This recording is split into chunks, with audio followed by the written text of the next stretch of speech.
Hello and welcome back guys to my YouTube channel story exposure. So guys, आज मैं आपके लिए south की एक धमाकेदार मूवी लेकर आई हूँ जिसका नाम है वीरा सिम्बा रेड्डी, जो हाल ही में रिलीज हुई है। And by God, movie awesome है यार, सच में मैंने देखी है and I must tell you ये बहुत अच्छी मूवी है and you have to watch it. So guys, बिना समय व्यर्थ किए चलते हैं सीधा मूवी की तरफ।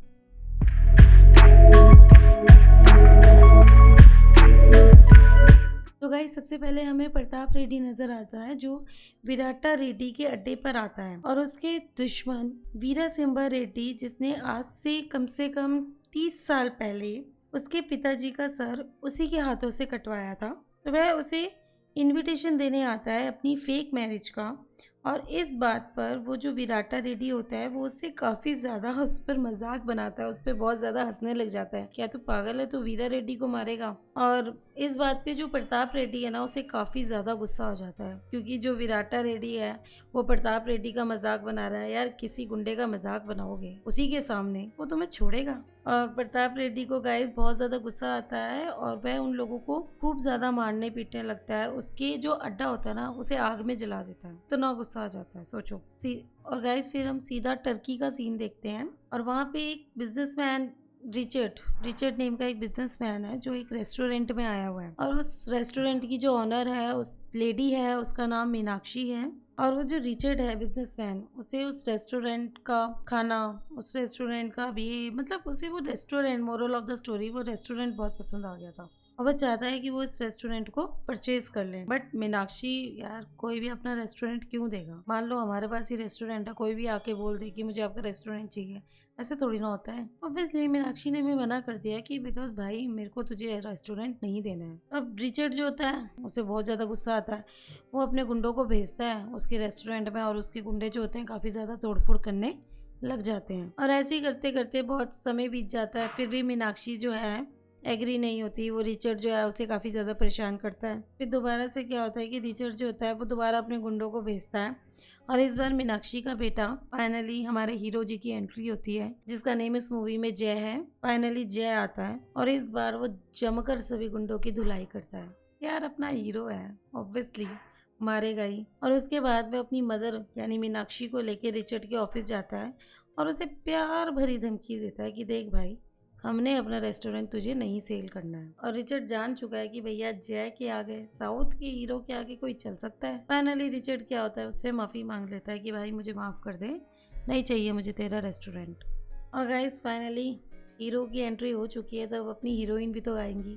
तो अपनी हीरोइन की एंट्री होती है ईशा, जिसने किसी सिंगिंग कंपटीशन में पार्टिसिपेट किया हुआ है। जब ईशा उस कंपटीशन में गाना गाने लगती है, तो उसकी आवाज़ इतनी बेसुरीली है कि वहाँ की ऑडियंस जो होती है वो उसे हेट करने लग जाती है, वहाँ से भागने लगती है। और फिर उस कंपटीशन से ईशा को बाहर निकाल दिया जाता है। और ये कंपटीशन जो था टीवी पे दिखाया जा रहा था, तो ईशा के पेरेंट्स भी देख रहे थे, और ईशा के पेरेंट्स ये सब देखकर उससे काफ़ी ज़्यादा शेम फील करते हैं। ऑब्वियसली किसी की भी डॉटर के साथ ऐसा होगा तो उन्हें शर्मिंदगी तो महसूस होगी। और उसी सेम डे गाइस, ईशा काफ़ी ज़्यादा अपसेट होती है, तो वो अपने फ्रेंड्स के साथ एक क्लब में जाती है और काफ़ी ज़्यादा ड्रिंक कर लेती है। नेक्स्ट डे जब वो मॉर्निंग में उठती है, तो वो ये फील करती है कि उसे कुछ भी सुनाई नहीं दे रहा है, एंड वो शॉक्ड हो जाती है कि ऐसा क्यों हो रहा है। देन वो क्लब वापस जाती है और वहाँ नाइट की सीसीटीवी फुटेज देखती है। तब उसे ये पता लगता है कि जब वह ड्रिंक कर रही थी, तब वहाँ कुछ लोग आकर फायरिंग कर रहे थे, और गोली उसके कानों के आसपास से होकर गुजरी थी, जिस वजह से उसे सुनाई देना बंद हो गया था। और वो गोली कोई और नहीं बल्कि जय ही चला रहा था, जो हीरो है हमारे। फिर जो ईशा होती है वो अपने दोस्तों के साथ जय के शोरूम में चली जाती है, और वहाँ उसके गाड़ियों की तोड़फोड़ करने लग जाती है। और फिर वहाँ जय आ जाता है और उसके बहरे होने के लिए उससे सॉरी भी कहता है। फिर जय उसे बताता है कि ये कार उसकी नहीं है, बल्कि यहाँ के फेमस बिजनेसमैन की है, जो यहाँ मॉडिफिकेशन के लिए आया हुआ है। और ईशा उन कारों के नुकसान की भरपाई के लिए उसे अपना क्रेडिट कार्ड देती है, जो कि क्रेडिट कार्ड जो था वो चल नहीं रहा होता है। तब जय उसे ये कहता है कि तुम गाड़ियों की सफाई करो। सफाई करते करते ईशा को एक कार में ड्रग्स मिलता है, और तभी वहाँ उस गाड़ी का ऑनर आ जाता है, जिससे जय मार पीट कर भगा देता है। और जो जय होता है वो वहाँ पर पुलिस भी बुला लेता है भाई, क्योंकि ड्रग्स का मामला है, पुलिस का तो होना इम्पोर्टेंट है ही। और गाइज, दोबारा से अगेन वहाँ पे फायरिंग होती है, और जिस फायरिंग की वजह से ईशा की मतलब सुनने की क्षमता खोई थी, उसी फायरिंग की वजह से ईशा की सुनने की क्षमता वापस भी आ जाती है। फाइनली हमारी ईशा, हमारी हीरोइन को सुनाई देने लग जाता है। वाओ, ऐसा साउथ में ही हो सकता है। और इसी खुशी की वजह से ईशा वहाँ पे एक दमदार डांस परफॉर्मेंस करती है। जय अपने फ्रेंड को बोल के उसकी उस परफॉर्मेंस की वीडियो रिकॉर्ड करवा लेता है और उसे यूट्यूब पे अपलोड करवा देता है। ये वीडियो यूट्यूब पे इतनी ज़्यादा वायरल हो जाती है कि ईशा जो होती है वो रातों रात एक स्टार बन जाती है और वह दोबारा से जय के घर आती है उसे थैंक्स बोलने के लिए। और वहाँ जय की मदर यानी मीनाक्षी को ईशा बहुत पसंद आती है अपने जय के लिए। जैसा होता ही है, हर मदर को पसंद आ जाती है, बट ऐसा सिर्फ फिल्मों में होता है। ईशा अपने फादर यानी जयराम जी, ईशा के फादर का नेम यहाँ पे जयराम है। ईशा अपने पापा जयराम को जय से शादी करने के लिए बोलती है और उसके पापा इस बात के लिए एग्री हो जाते हैं, बहुत खुश हो जाते हैं। और फिर ईशा जो है वो जय को कॉल करती है कि तुम्हें अपनी फैमिली को लेकर मेरे घर में रिश्ता मांगने आना होगा। और गाइस फाइनली हमें क्या, जय को भी यहाँ पता लगता है कि उसके फादर जो है वो जिंदा है। जय को ही नहीं पता कि उसके फादर हैं। तो मीनाक्षी जो है वो जय को बताती है कि तुम्हारे पापा का नाम वीरा सिम्बा रेड्डी है और वह सिम्बा इलाके के भगवान हैं। वहाँ के लोग उनकी पूजा करते हैं, वहाँ के लोग उनका बहुत ज़्यादा आदर सम्मान करते हैं और वहाँ के जो लोग हैं वो तुम्हारे पापा की आज्ञा का पालन भी करते हैं। और फिर गाइस हमें वीरा सिम्बा रेड्डी नजर आते हैं जो किसी शादी में गए हुए हैं आशीर्वाद देने के लिए। और वहाँ एक्चुअली सामूहिक विवाह हो रहा था और वो उस विवाह में आशीर्वाद देने गए हुए हैं। और वीरा सिम्बा रेड्डी को ये पता लगता है कि ये लोग जो हैं वो शादी करने के लिए नहीं आए हैं बल्कि उसे मारने के लिए आए हुए हैं। वह जब इन लोगों को आने के लिए बोलता है तब वीरा को पता लगता है कि इन सब लोगों को प्रताप रेड्डी, जो हमें स्टार्टिंग में जिसका नाम मैंने मेंशन किया था प्रताप रेड्डी, उसने भेजा है। तो वीरा सिम्बा रेड्डी सबको और स्पेशली प्रताप रेड्डी को मारता पीटता है और उन्हें वहां से भगा देता है। उसके बाद गाइस हम प्रताप रेड्डी जो वीरा सिम्बा रेड्डी का दुश्मन है उसकी वाइफ देखते हैं। उसका नेम है भानुमति और जो भानुमति है वो अपने हस्बैंड के लिए बहुत सारा पकवान स्वादिष्ट खाना बनवा रही है क्योंकि जो उसका हस्बैंड है आज वो ये बोल के गया है कि वो वीरा सिम्बा रेड्डी को मार कर ही आएगा। बट ऐसा कुछ भी नहीं होता। भानुमति को इस बात पर बहुत ज्यादा गुस्सा आता है, वो प्रताप रेड्डी पे बहुत ज्यादा गुस्सा होती है। और गाइस फिर हमें प्रताप रेड्डी के मामा जी जो हैं वो यहाँ पे मिनिस्टर हैं, तो जब भी मिनिस्टर का नेम होगा तो मैं मिनिस्टर मामा कह के ही बुलाऊंगी। सो आई थिंक आप समझ जाएंगे, ठीक है। मिनिस्टर मामा जी होते हैं और वह दोनों वीरा सिम्बा रेड्डी को मारने का प्लान बनाते हैं, एक जबरदस्त आइडिया सोचते हैं। फिर जो होता है राजगोपाल जी आते हैं, वो वीरा सिम्बा रेड्डी से मिलने के लिए आते हैं और वह कहते हैं कि यहाँ पे इस हालात पर फैक्ट्री को ओपन करना काफ़ी मुश्किल है। यहाँ के हालात काफ़ी ज़्यादा बिगड़ चुके हैं, गवर्नमेंट भी बदल चुकी है, फैक्ट्री में 60% हिस्सा मांग रही है और लोगों को काम नहीं करने दे रही है इस फैक्ट्री में। देन इस बात पे वीरा सिम्बा रेड्डी काफ़ी सोच विचार करते हैं। और गाइस फिर हम देखते हैं कि मिनिस्टर मामा, मैंने आपको पहले बोला जो प्रताप रेड्डी का मामा है, इसलिए मैं भी मामा ही कह रही हूँ। तो मिनिस्टर मामा और प्रताप रेड्डी फैक्ट्री के लिए भूमि पूजन करवा रहे होते हैं और उधर बड़े बड़े मिनिस्टर भी आ जाते हैं। जब ये बात वीरा सिम्बा रेड्डी को पता लगती है तो वह भी आता है और प्रताप और उसके गुंडों को खूब जमकर धुलाई करता है। और ये सब देखकर जो बाकी मिनिस्टर होते हैं उनकी गाड़ियां आगे ही नहीं आती, वहीं से वापस लौट जाती है। और आप तो जानते हैं साउथ इंडियन फाइट बड़ा मजा आता है देखने में। सो मिनिस्टर मामा अब होम मिनिस्टर से रिक्वेस्ट करते हैं कि आप हमारी इस इंसान से जान बचाएं, हमारी हेल्प करें, बिकॉज वीरा सिम्बा रेड्डी तो किसी से भी नहीं हार रहा है, तो आप हमारी हेल्प करें। तब होम मिनिस्टर वीरा सिम्बा रेड्डी से एक मीटिंग करता है, लेकिन इस मीटिंग में जो होता है वो बात नहीं बन पाती है और होम मिनिस्टर और वीरा सिम्बा रेड्डी वहीं झगड़ने लग जाते हैं। देन होम मिनिस्टर जो होता है वो एक प्लान बनाता है कि वीरा सिम्बा रेड्डी को एनकाउंटर में मार दिया जाए। और गाइस फिर हम देखते हैं कि मीनाक्षी जो वीरा की पत्नी है वो उसे कॉल करती है और उसे टर्की बुलाती है जस्ट बिकॉज कि जय का रिश्ता करवाना है, जय की शादी करवानी है, ठीक है। और वह सब जय, मीनाक्षी और वीरा सिम्बा रेड्डी ईशा के घर जाते हैं और ईशा के पापा जो होते हैं वो इस रिश्ते के लिए एग्री भी हो जाते हैं। और फिर हमें पता लगता है कि मिनिस्टर मामा और प्रताप रेड्डी जो फैक्ट्री बनाने वाले हैं उसमें ईशा के पापा ने 500 करोड़ रुपए की इन्वेस्टमेंट करी हुई है और भूमि पूजन के टाइम पर भी ईशा के फादर अवेलेबल थे जब वीरा सिम्बा रेड्डी गुंडों को मार रहे थे। वीरा सिम्बा रेड्डी तो गुंडों को मार रहे थे, उन्होंने तो ईशा के पापा को नहीं देखा, बट ईशा के फादर ने वीरा सिम्बा रेड्डी को देख लिया था। फिर जयराम प्रताप रेड्डी को कॉल करता है और उसे ये अपनी सारी बातें बता देता है कि ऐसे वीरासिंबा रेड्डी आया है अपने बेटे का रिश्ता लेकर और मैंने इस रिश्ते पर यस कर दी है। तब प्रताप रेड्डी को ये पता लग जाता है कि वीरा रेड्डी का बेटा और वीरा रेड्डी की वाइफ जिंदा हैं। वह सब मिलकर वीरा को टर्की में मारने का प्लान बनाते हैं और जयराम को वहाँ की पुलिस हैंडल करने के लिए बोल देते हैं। अब टर्की में प्रताप के गुंडे आते हैं और वह वीरा पर अटैक कर देते हैं। वीरा उन्हें एक ही झटके में मार देता है और अब प्रताप रेड्डी जो होता है वो मीनाक्षी को अपना मोहरा बना लेता है और फिर वीरासिंबा रेड्डी जो होता है वो प्रताप रेड्डी की गर्दन काटने ही वाला होता है। उतने में भानुमति वहाँ आ जाती है और वही अपने पति अपने सुहाग की जान मांगती है कि उसे माफ कर दीजिए, एक तरह से भीख मांगती है। तो गाइस जैसे ही वीरा भानुमति के पास जाता है आप गेस कर सकते हैं क्या होगा। एक ट्विस्ट है।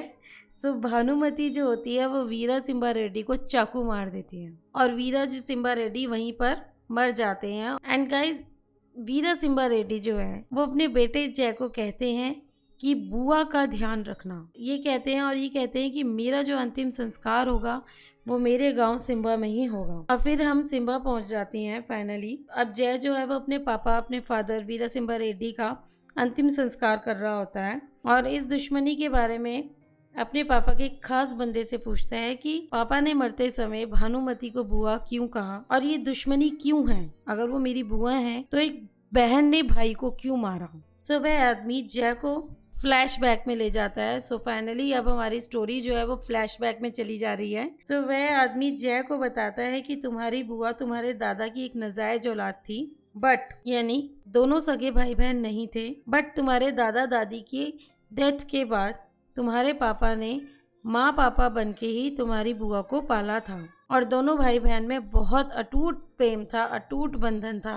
वीरासिंबा रेड्डी जो था वो सिम्बा जगह का भगवान था, जैसे मैंने आपको पहले ही बताया। किसी की भी हेल्प करता था। और पासी का एक गांव था जो प्रताप रेड्डी था, उसका बाप गंगी रेड्डी था, वो एक राक्षस के समान था, मीन्स बहुत ही बुरा इंसान था।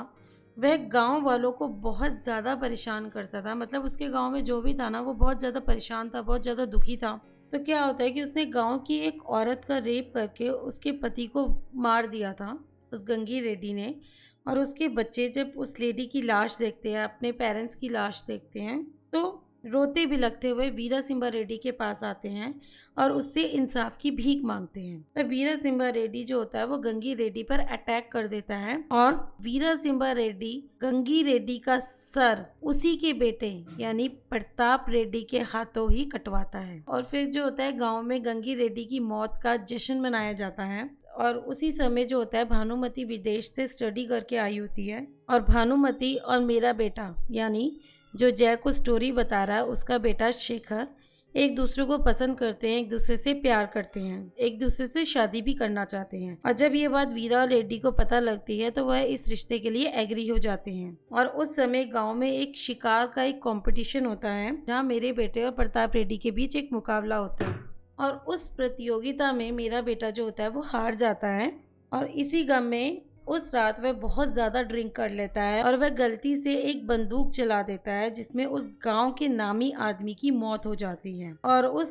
गांव वालों ने और उस व्यक्ति जिसकी मौत हुई है उसके परिवार वालों ने मेरे बेटे को गलती से गोली चलाने के लिए माफ़ कर दिया था। परंतु ये सब देखकर वीरासिंबा रेड्डी ने शिखर को मारा पीटा और उसे माफ़ नहीं किया था और इस बात से उसने भानुमति का रिश्ता शेखर से तोड़ दिया था।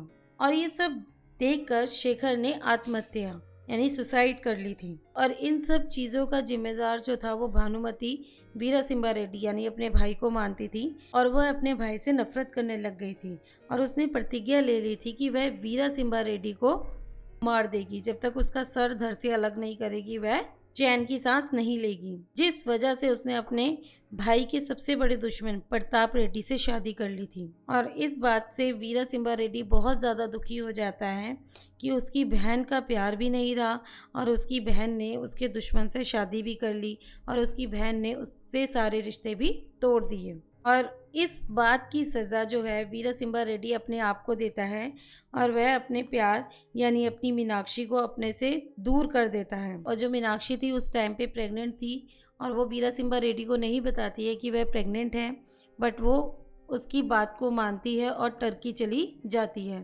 इधर भानुमति ने प्रताप रेड्डी से ये कहकर शादी करी थी, वह दोनों जब तक पति पत्नी वाला संबंध नहीं बनाएंगे जब तक वह वीरा सिंबा रेड्डी का सर धड़ से अलग ना कर दें। इसलिए जब भी प्रताप रेड्डी वीरा रेड्डी को मारने आता था तो वीरा सिंबा रेड्डी उसे मारकर पीट कर छोड़ देता था, क्योंकि वह उसकी बहन का सुहाग था। फिर गाइस हम प्रेजेंट में आ जाते हैं, मींस फ्लैशबैक से बाहर निकलते हैं। कैसी लग रही है आपको गाइस ये स्टोरी, आप मुझे कमेंट सेक्शन पे ज़रूर बताइएगा। और मेरे चैनल को लाइक वाइक कर दिया करो यार, सब्सक्राइब कर दिया करो। अभी तो इस मूवी में काफ़ी ज़्यादा ट्विस्ट है, काफ़ी ज़्यादा।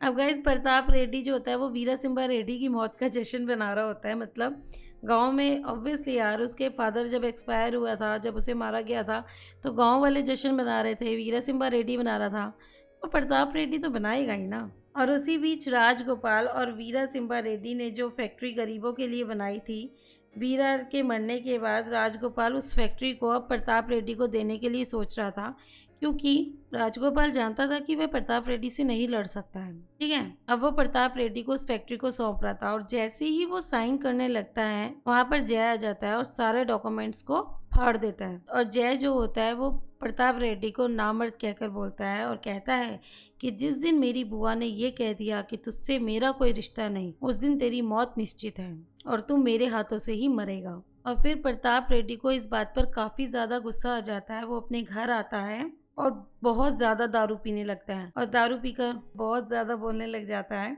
वह सब कुछ बोलने लग जाता है, इवन सच बताने लग जाता है। वह ये बोलता है कि मैंने शेखर को बोला था कि वह मेरे से हाथ मिला ले और हम दोनों वीरा सिंबा रेड्डी को मार देंगे, पर शेखर ऐसा नहीं करता। शेखर साफ इनकार कर देता है और मैंने उसे मार दिया और उसे गांव के चौराहे पर लटका दिया और गांव वालों को ये यकीन दिला दिया कि शेखर ने सुसाइड किया है। और ये सब जब भानुमति सुनती है तो उसके पैरों तले ज़मीन खिसक जाती है और वह रोते रोते बिलखते बिलखते वीरा सिंबा रेड्डी के दरवाजे पर आती है और सबसे माफ़ी मांगती है और वहीं अपनी जान दे देती है। और जब जय अपनी बुआ का अंतिम संस्कार कर रहा होता है तब प्रताप रेड्डी और उसके गुंडे जय पर अटैक कर देते हैं और जय वहां पर जमकर धुलाई करता है और प्रताप रेड्डी को खूब मारता है और प्रताप रेड्डी का सर धड़ से अलग कर देता है। बाय गॉड, जब आप ये सीन देखेंगे ना, इट्स ऑसम। रियली में ये सीन दिखाया गया है कि सर को धड़ से अलग किया गया। और गाइस